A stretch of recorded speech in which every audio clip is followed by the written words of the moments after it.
गेल्यावर जर तिथं वाचता नसेल तर उचलेल कस काय ते. आणि इथं बदल करणं गरजेचं. तो बदल काय करायचा, 2 बेटामध्ये खड्डा घ्यायचा, 1 फूट रुंद, 1.5 फूट खोल आणि 1.5 फूट रुंदीचा. पाणी तुम्ही पाट पाणी दिलं किंवा ड्रिपचं असेल तर पहिलं पाट पाण्याचं सांगतो. पाट पाण्याने दिलं तुम्ही, सगळे खड्डे पाण्याने भरतील. पुढचं पाणी देण्याच्या अगोदर खड्ड्यातलं मॉइश्चर चेक करायचं. ते कसं करायचं, समजा 10 दिवसांनी पाणी देता तुम्ही, 9व्या दिवशी एका खड्ड्याजवळ जायचं, तळातली माती गोळा करायची, हातामध्ये घ्यायची, त्याचा गोळा तयार करायचा आणि हात उघडायचा. जितके दिवस हात ओला होतोय तोवर पाणी लावायचं नाही पिकाला. ज्या दिवशी हात कोरडा होईल तेव्हा पाणी लावायचं. आणि ड्रीप जर असेल तुमच्याकडे, ड्रीपचं काय करायचं, खड्डे असेच घ्यायचे, 1 फूट रुंद, 1.5 फूट खोल आणि 1.5 फूट रुंदीचा. पाणी चालू करायचं, शेवटच्या कडापर्यंत, मुळीच्या टोकापर्यंत पाणी जाऊस्तोवर पाणी चालू ठेवायचं, ड्रीप चालू ठेवायची.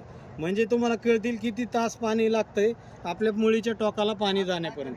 हे झाला टाइम.